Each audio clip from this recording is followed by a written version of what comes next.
दर्पण दिनानिमित्त जिंतूरमध्ये शेख सुभान अली यांचे विचार प्रवर्तक व्याख्यान. छत्रपती शिवाजी महाराजांची राज्य व्यवस्था आणि आजच्या राजकारणावर वैचारिक मंथन. दर्पण दिनाचे औचित्य साधत अखिल भारतीय तालुका मराठी पत्रकार संघाच्या वतीनं जिंतूर शहरात वैचारिक चळवळीला नवी दिशा देणारा कार्यक्रम आयोजित करण्यात आला आहे.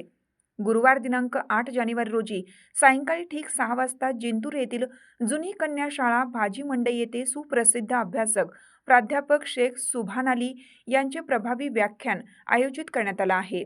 छत्रपती शिवाजी महाराज यांची राज्य व्यवस्था आणि आजचे राजकारण या अत्यल्प महत्त्वाच्या व काळाला साजेशा विषयावर होणाऱ्या या व्याख्यानातून शिवकालीन प्रशासनाची लोकाभिमुखता, न्यायप्रियता, स्वराज्याची संकल्पना आणि आजच्या राजकीय व्यवस्थेतील वास्तव्य याचा रोखठोक आणि अभ्यासपूर्ण आढावा घेतला जाणार आहे. इतिहासातील आदर्श राजकारण आणि सध्याच्या राजकीय परिस्थितीतील फरक श्रोत्यांना विचार करायला लावणारा ठरणार आहे. या कार्यक्रमाच्या अध्यक्षस्थानी राज्यमंत्री तथा परभणी जिल्ह्याच्या पालकमंत्री मेघनादिदी बोर्डीकर राहणार असून त्यांच्या उपस्थितीमुळे कार्यक्रमाला विशेष महत्त्व प्राप्त झाले आहे.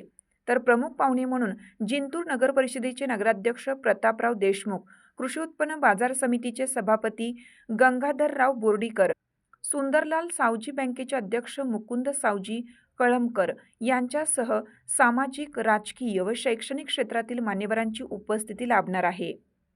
दर्पण दिनानिमित्त पत्रकारितेची भूमिका, समाजाप्रती असलेली जबाबदारी आणि सत्याची कास धरण्याचा संदेश देणारा हा कार्यक्रम ठरणार आहे. या निमित्ताने जिंतूर शहरात वैचारिक वातावरण निर्माण होऊन तरुण पिढीसाठी दिशादर्शक विचार मंथन घडेल अशी अपेक्षा व्यक्त करण्यात येत आहे. या महत्त्वपूर्ण आणि वैचारिक कार्यक्रमाचा लाभ नागरिकांनी मोठ्या संख्येने घ्यावा असे आवाहन अखिल भारतीय तालुका मराठी पत्रकार संघाच्या वतीनं करण्यात आले आहे. यावर्षी प्रख्यात व्याख्याते शेख सुभान अली यांचे छत्रपती शिवाजी महाराजांचे राजव्यवस्था आणि आजचे राजकारण या विषयावर त्यांचं जाहीर व्याख्यान होणार आहे. मी आपल्या माध्यमातून शहरातील व तालुक्यातील नागरिकांना आव्हान करतो की या भव्य अशा व्याख्यानाच्या कार्यक्रमाचा आपण एक वैचारिक ज्ञान घेण्यासाठी आवर्जून उपस्थित राहावे.